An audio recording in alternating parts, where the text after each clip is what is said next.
একটা সরকার কতটা অপদার্থ, কতটা অনবিচ্ছিন্ন, কতটা উদ্ধত হইলে বর্তমান অন্তর্বর্তীকালীন সরকারের মতো হইতে পারে, সেটা নিয়ে একটা বিরাট গবেষণা হইতে পারে। আপনি মন্ত্রিসভার সদস্য বাড়াবেন, ভালো কথা, তো এমন ভাবে বাড়াইবেন যে একটা উৎসাহ উদ্দীপনার সৃষ্টি হবে গোটা জাতি জুড়ে, গোটা দেশ জুড়ে। তা না উপদেষ্টা বানাইলেন, সারা দেশে সমালোচনা। তার মানে বুঝছেন তো, এই প্রফেসর ইউনূসের সরকার এটা মাপার মতো অবস্থায় নাই যে কোন সিদ্ধান্ত নিলে কি প্রতিক্রিয়া হবে। আপনারা এর মধ্যেই জানিয়েছেন যে 3 জন উপদেষ্টা শপথ হয়েছে, এর মধ্যে 2 জন উপদেষ্টা নিয়ে ব্যাপক সমালোচনা হয়েছে, মিছিল টিছিল হয়েছে। না আমরা করি নাই, ছাত্ররাই করেছে। প্রথমে আসি শেখ বসিরউদ্দিনের কথায়। শেখ বসিরউদ্দিন উপদেষ্টা হিসেবে শপথ নিছে, যুক্তি কি? ব্যবসায়ীদের প্রতিনিধিত্ব রাখতে হবে, সবার প্রতিনিধিত্ব লাগবে, শুধু বিপ্লবের স্টেক হোল্ডারদের প্রতিনিধিত্ব লাগবে না। কয়জন ব্যবসায়ী পথে নামেছিল? ব্যবসায়ীরা কিভাবে হাসিনারে সাপোর্ট দিয়ে গেছে দেখি নাই? কত ব্যবসায়ীদের তো ব্যবসা কায়রে নেওয়া হয়েছে, তাই না? তাদেরকে তো দেখছি, তাদের নিতেন তাও বুঝতাম। তো এই বসিরউদ্দিন কেমনে এলো? আসেন এটা একটু বুঝে দেখি। এই বসিরউদ্দিন প্রথম আলো ডেইলি স্টারের মাল।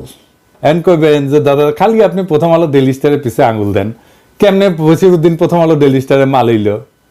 এরে ফিট করেছে ডেইলি স্টার, এর গ্রাউন্ড তৈরি করা হয়েছে তার আগে।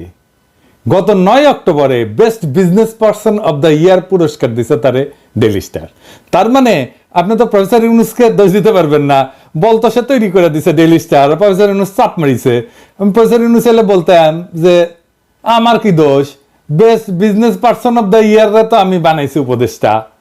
একজন বিজনেসম্যান রে নিব তো বাংলাদেশের সেরা বিজনেসম্যান রে নিছি, কোনো সমস্যা আছে? জি স্যার সমস্যা আছে, আপনার প্রশ্নের উত্তর আমি দিব, ধরিছি আপনারে একটু পরে। তার আগে আপনার প্রিয় মাহফুজানন্দ বহুপাত্রে ধরে নি যে বানাইছে, তারে ধরতে হবে ডেইলি স্টারকে, মাহফুজানন্দকে, বহুপাত্রে, তাই না? তাই মাহফুজানন্দ বহুপাত বলবে যে কেন আমি কি বিজনেস অ্যাওয়ার্ড দিতে পারবো না? আমি দিছি, আমার পয়সায় দিছি, আপনার কি সমস্যা? অবশ্যই পারবেন। হ্যাঁ পারবেন না কেন? কিন্তু আমরা দেখি আপনি কেমন বিজনেসম্যানরা অ্যাওয়ার্ড দিচ্ছেন, তাই না?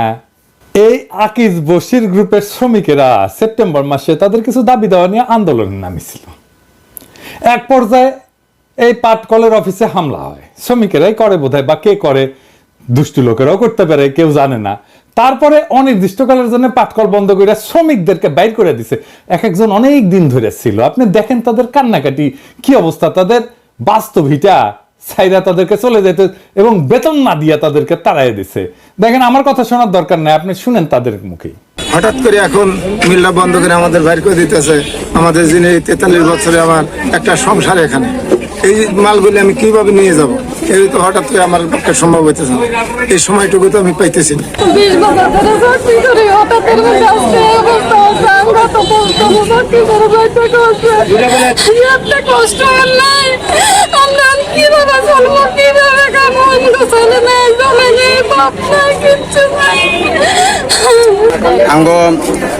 টাকা বানা দানা কিছু দেয় নাই, বা কবে মিল খুলবো এমন কোন নির্দিষ্ট টাইমও দেয় নাই।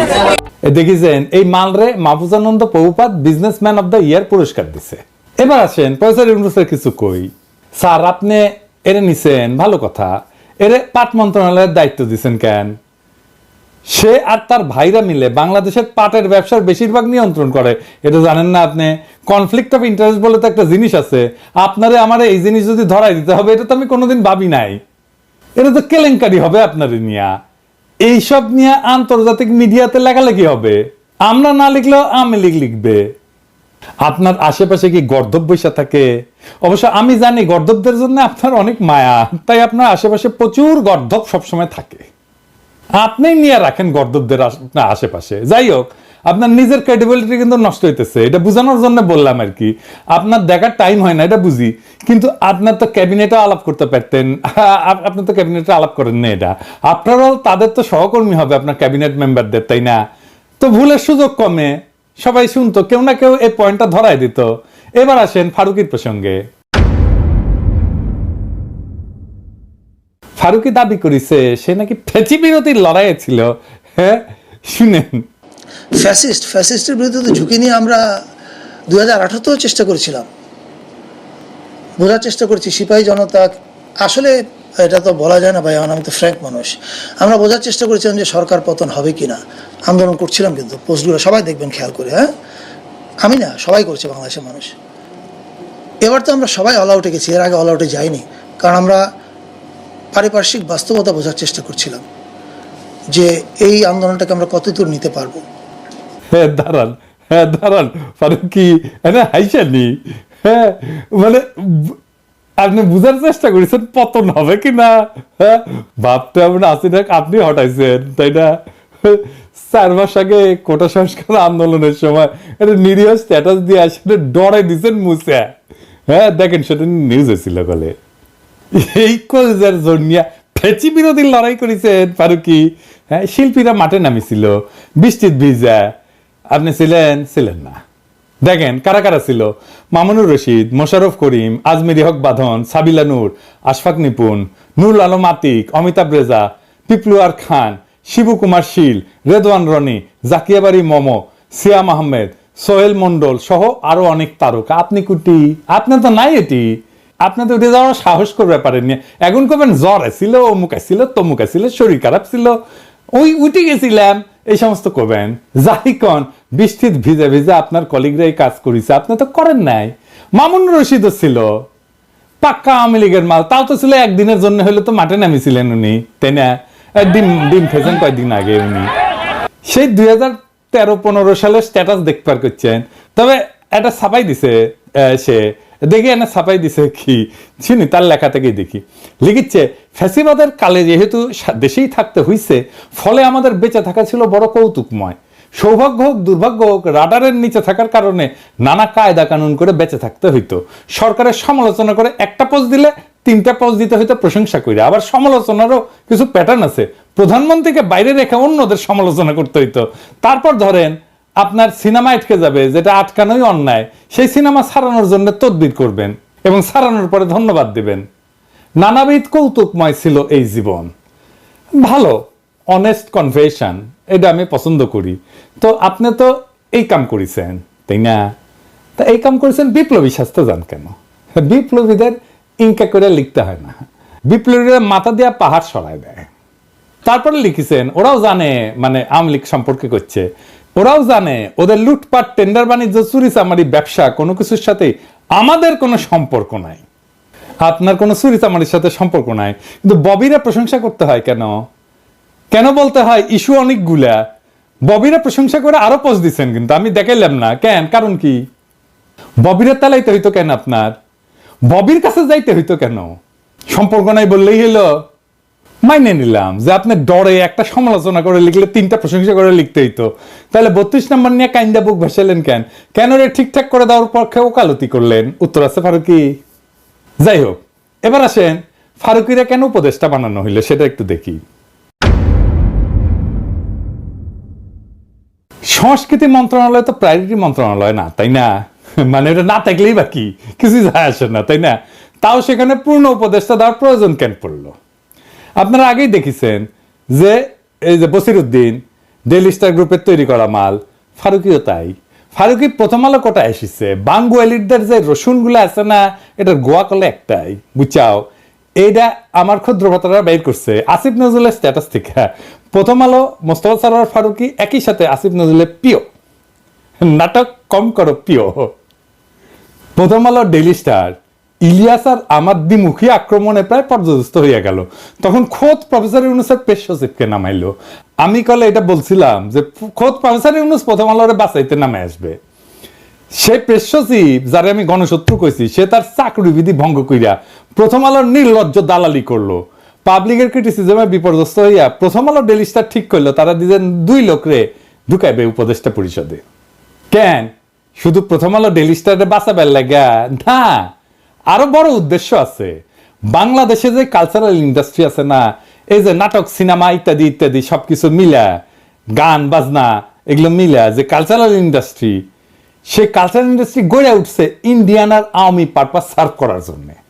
সেটা পুরা ধ্বংস হয়ে গেছে, এমন ভাবে ধ্বংস হয়ে গেছে যে দাঁড়াইতে পারতেছে না।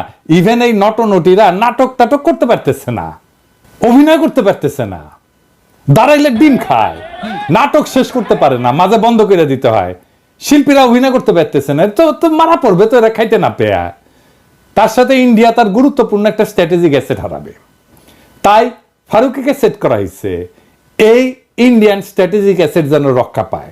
দেখেন ফারুকির নিয়োগে গর্ত থেকে গলা তুলছে চঞ্চল চৌধুরী, দেখেছেন?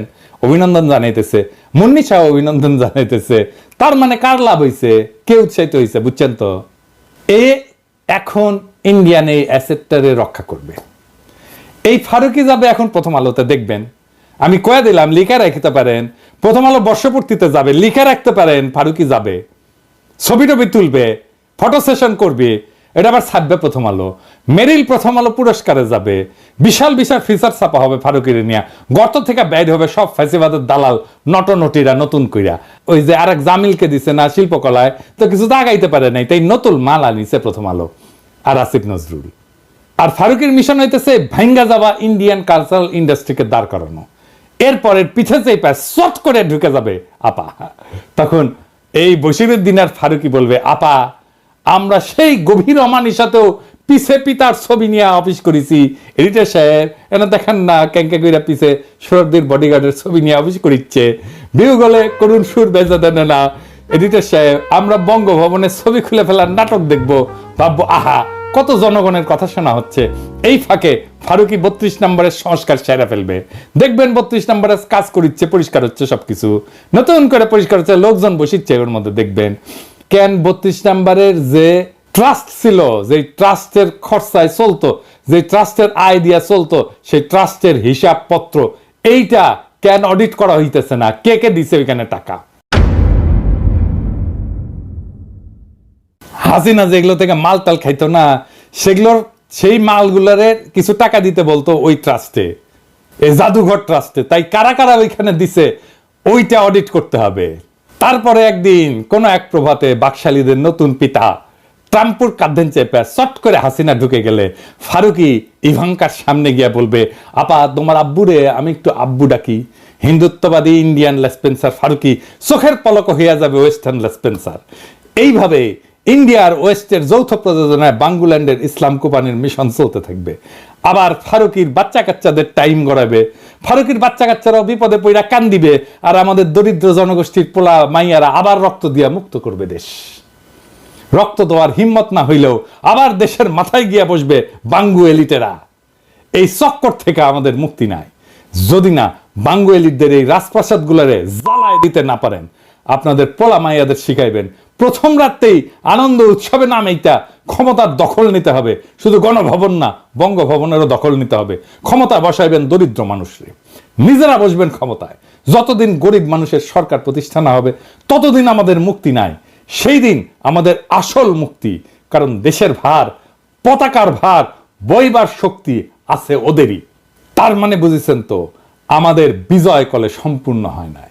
তাই আমরা যে প্রোফাইল লাল করছিলাম ফেসবুকে এঙ্কা কইরা সবার ফেসবুক লাল করবেন, তার মানে হইতেছে আমরা মনে করি বিপ্লবের বিজয় সম্পন্ন হয় নাই, আমাদের লড়াই